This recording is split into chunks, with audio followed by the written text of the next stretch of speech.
ये हमारे लिए सौभाग्य की बात है। और जैसा कि हमारा अपना वेद वाक्य है, ध्यान मूलम गुरुर्मूर्ति, पूजा मूलम गुरुपदम, मंत्र मूलम गुरुर्वाक्यम, मोक्ष मूलम गुरु कृपा। वाकई ये अपने आप में इस ध्येय वाक्य में ध्यान का आधार गुरु का स्वरूप, पूजा का आधार गुरु के चरण, मंत्र का आधार गुरु के वचन और मोक्ष का आधार गुरु की कृपा। हमारे लिए गुरु को कब कब कैसे कैसे गाया गया है, जिनके लिए जिस प्रकार से हम देखें, और ज़्यादा हम अगर इसमें भी न जाएं तो हमारे लिए लाखों साल पहले का और 5000 साल पहले के दो उदाहरण हमारे अपने सामने, आँखों के सामने वो दृश्य रेखांकित कर देते हैं। भगवान श्री राम का काल याद करें। भगवान श्री राम अपने घर में हैं, अपने महल में हैं, राजा जनक राज्य कर रहे हैं, लेकिन गुरु विश्वामित्र अगर पधारते हैं, और गुरु विश्वामित्र पधारने के पहले गुरु कितना विचार करते हैं, ये उदाहरण ध्यान में आता है। अगर रामायण का टर्निंग पॉइंट हम देखें तो ये एक तरह से वो टर्निंग पॉइंट भी है। पवित्र रामायण के सारे प्रसंग, सारी लीलाएं भगवान राम की बहुत उच्च कोटि की, अद्भुत है। लेकिन इतनी कल्पना कर लो कि अगर विश्वामित्र नहीं आए भगवान राम के जीवन में तो आगे क्या होता। राम राज्य के चलने चलाने की बाकी बातों का आधार अगर कहीं बन रहा है तो यहीं से महत्वपूर्ण आधार बनता है। जैसे वाल्मीकि जी ने बहुत अच्छे शब्दों में लिखा, तुलसीदास जी ने लिखा है कि उस काल में बगल के जंगल के अंदर आतंक की घटनाओं का जैसे आज हाल होता है, ऐसे राक्षसों द्वारा बड़े बड़े अलग अलग प्रकार के अन्याय अत्याचार के घटनाक्रम चल रहे हैं। और उस घटनाक्रम के चलते चलते गुरु विचार करते कि कल का भविष्य अच्छा बनाना है, भावी पीढ़ी का शासक सुयोग्य होना चाहिए। इसलिए युवा पे विश्वास करके भविष्य पे क्या होने वाला उसमें अपनी खुद की बड़ी भूमिका अदा करके हम सब बड़े उस दृश्य को केवल देखें कि अपने आप पर दाव लगा करके विश्वामित्र जी ने राजा जनक के दरबार में प्रवेश किया। और राजा जनक का सबसे प्रिय बालक, उनको तो बड़े जतन से बच्चे हुए, बड़ी वो अलग कहानी है। ऐसे में वो कहते कि महाराज जनक, आपके पुत्र मुझे चाहिए। अब आप कभी अंदाज़ा लगा लो कि जो खुद सामर्थ्यशाली राजा हो, उसकी सेना हो, व्यवस्था हो, ऐसे बजाय वो कोई मांगने वाला, मदद कहने वाले, अगर वो कहे कि नहीं हमको आपकी सेना, आपका खुद का साथ, राजा जनक कह रहे कि आपके राक्षसों को मारने के लिए मैं चलता हूँ, सेना भेज देता हूँ, सेना अध्यक्ष को भेज देता हूँ, बोले कुछ नहीं चाहिए, केवल आपके बच्चे दे दो। अब वो एक तरह से उनका आत्मविश्वास गुरु का कहाँ तक है, और अपने उस व्यवस्था के बलबूते पर उनने कहा ये आप क्या मांग रहे हो, मेरे कलेजे के टुकड़े को आपको कैसे दे दूँ। उनने कहा नहीं वो ही चाहिए, इससे कम में कोई बात नहीं बनेगी। बड़ी मुश्किल से मानते भी तो उन्होंने कहा देखना ये वापस लौटाना है, मैं आपको दे तो रहा हूँ। तो उन्होंने कहा इनके साथ में बाकी अनुचर, रथ, सैनिक, बोले कुछ नहीं चाहिए, केवल दोनों बालक, और वो भी मैं पैदल ले जाऊँगा। अब ये हमारे लिए आज भी ये सबक है। उनके दिमाग में क्या होना चाहिए कि हमारे शासक जो भविष्य में बनने वाले हैं वो जमीन से भी जुड़े होना चाहिए, उनकी सारी बातें नीचे तक पहुंचना चाहिए। जनता की कठिनाइयों से रूबरू कराने के लिए वो नंगे पैर अपने साथ ले चल के रखे जंगल में जाते हैं, और जंगल में आम व्यक्ति की तरह उनकी बाकी जिंदगी से रूबरू कराते हैं। तो सच्चे अर्थों में भगवान राम को श्री राम बनने की राह तो वहीं प्रारंभ हो गई, जब वो अपने तरह से देखते हैं। फिर इधर बाकी घटना हमको मालूम है, हड्डियों के ढेर पूछते हैं ये किसके हैं, बोले ये ऋषि मुनियों के। ये कौन ने मारा, बोले मारीच सुबाहु ने मारा।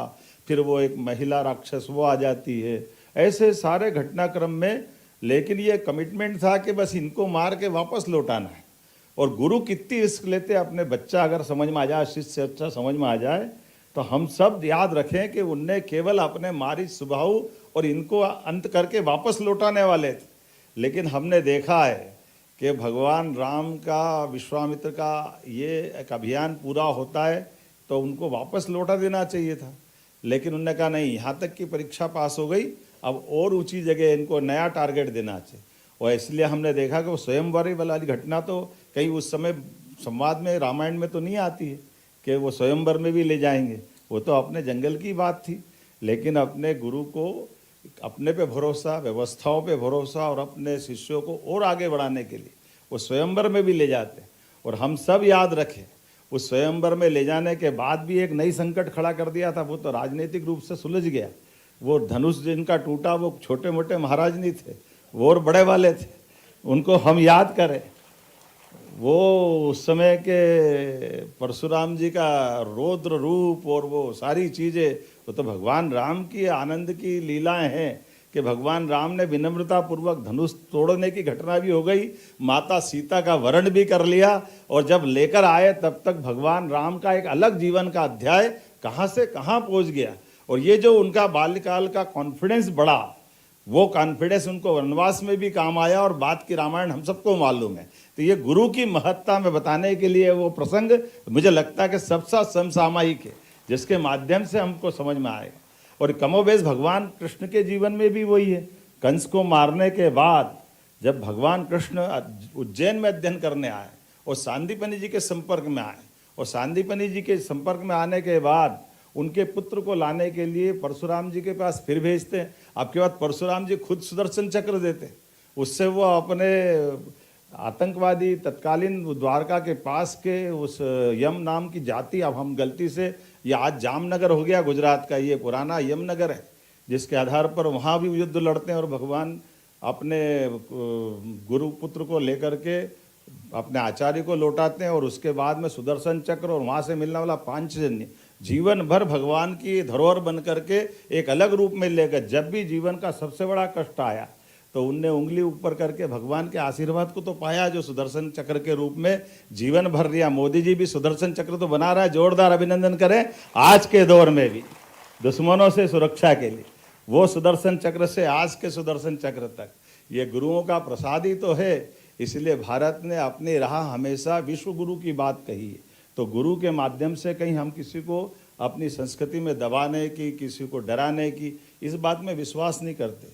जियो और जीने दो की बात करते, और शिक्षक के माध्यम से मानवता को संस्कार देने की बात करते। आज के ज़माने में एआई का ज़माना हो सकता है, रोबोट का ज़माना हो सकता है, ये मशीनें तो बहुत अच्छी से अच्छी बना सकते, लेकिन संस्कार तो गुरु ही दे सकते हैं। ये संस्कार हमारी परंपरा से ही आते हैं, और ये आज से नहीं, हजारों साल से आते हैं। तक्षशिला, नालंदा, विक्रमजीत शिला, ये सारी चीज़ें हमारी इन प्रबंधन से यही तो निकल के आते हैं। और इसलिए ये जो शिक्षक दिवस की शुरुआत भी अगर हुई है, तो शिक्षक दिवस की शुरुआत हमने तो अपनी गुरु पूर्णिमा पे उसका आनंद लिया है, लेकिन सर्वपल्ली राधाकृष्णन ने अपने उपराष्ट्रपति का कार्यकाल पूरा गुजारने के बाद अपने लिए जब उनका जन्मदिन मनाने लोग आए, तो उन्होंने कहा मेरा मत मनाओ, मेरा जन्मदिन तो केवल ये शिक्षकों का सम्मान कर दो। तो अपना जन्मदिन मनाने के बजाय उनने अपने जन्म दिवस पर शिक्षकों का सम्मान कराया, तो पूरा देश तब से शिक्षक दिवस मनाने लग गया। ये हमारे लिए सौभाग्य की बात, ये परंपरा तब से चली आ रही है। और आज के इस अवसर पर जब इतनी अच्छी उत्कृष्ट परंपरा के आधार पर हमारे राज्य के अंदर ये दोनों बड़ी बड़ी घटनाओं का साक्षी मध्य प्रदेश है, भगवान राम के जीवन में बदलने का और उसके बाद चित्रकूट में साथ गुजारने का भगवान कृष्ण का जीवन भी हमारे साथ ही एक तरह से उनने इस दौर से निकाला।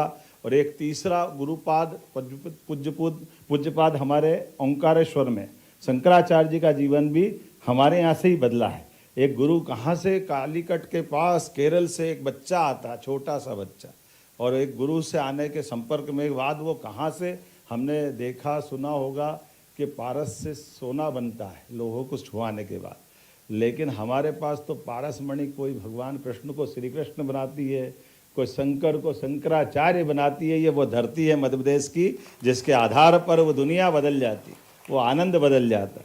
तो मेरी अपनी ओर से आज के इस अवसर पर आप सबको बहुत बहुत बधाई। और जब शिक्षक दिवस की बात होगी और अपनी सरकार माननीय मोदी जी के आशीर्वाद से लगातार सब वर्गों का काम कर रही, माननीय महामहिम का आशीर्वाद भी इतना ज़बरदस्त है, जोरदार अभिनंदन करें माननीय महामहिम मंगूभाई पटेल साहब के लिए। तो ऐसे में खाली बात से बात नहीं बनेगी, कुछ देना भी तो पड़ेगा। तो आज तो 55 लाख बच्चों को आज जब 330 करोड़ की राशि और गणवेश की मिल रही है, तो एक बार उनका अभिनंदन कर दे उनके प्रकार से। और जब सांदीपनि विद्यालय बन रहा है, सांदीपनि विद्यालय का उत्कृष्ट माहौल बन रहा है, भविष्य की चुनौतियां के आधार पर आप अपनी अपनी भूमिका अदा कर रहे हैं और 15 साल का सर्वश्रेष्ठ रिजल्ट आपने दिया, जोरदार अभिनंदन अपने आप के लिए। क्या स्कूल हमारे सरकारी हैं, आप कोई भी किसी का भी एग्जाम करा लो, सीबीएसई बोर्ड से भी चुनौती दिलाओ तो मध्य प्रदेश बोर्ड कम नहीं पढ़ रहा है, हमारे बच्चे भी आगे बढ़ रहे हैं। आप यूपीएससी हो, एमपीपीएससी हो, कोई एग्जाम हो, हर जगह परचम लहराता दिख रहा है। तो हमारा सरकारी प्राध्यापक, सरकारी शिक्षक उन सबसे बराबरी से मुकाबला कर रहा है। हमें इस बात का गर्व है। आपके साथ साथ सरकार भी गौरवान्वित हो रही है। आपके माध्यम से जब हमको ये आनंद मिल रहा है तो परमात्मा की दया है, आपके लिए भी तो आनंद आना ही चाहिए। तो आज के इस अवसर पर शैक्षणिक संवर्ग के सहायक शिक्षक, उच्च शिक्षक, नवीन शैक्षणिक संवर्ग के प्राथमिक शिक्षक, माध्यमिक शिक्षकों को चतुर्थ कर्मोन्नत वेतनमान दिया जाएगा। जब देने की बात आ रही और 1,50,000 शिक्षक लाभान्वित, तो ताली ऐसी नहीं बजी जैसी बजना चाहिए। इन सभी शिक्षकों को हो सकता है अगली कैबिनेट तक 2025-26 में इसका लाभ देने के कारण से 117 करोड़ का लाभ आपको दिया जाएगा और ये भार हम पे पड़ेगा, लेकिन हमें इसका आनंद है। माननीय महामहिम के आशीर्वाद से हमारी सरकार सभी वर्गों की बेहतरी के लिए समान रूप से चल रही है। निश्चित रूप से आज का दिन इन पूरी व्यवस्थाओं के आधार पर बहुत महत्व का हो जाता है। पुनः मेरी अपनी ओर से शिक्षक दिवस की आप सबको बधाई, बहुत बहुत धन्यवाद। भारत माता की जय।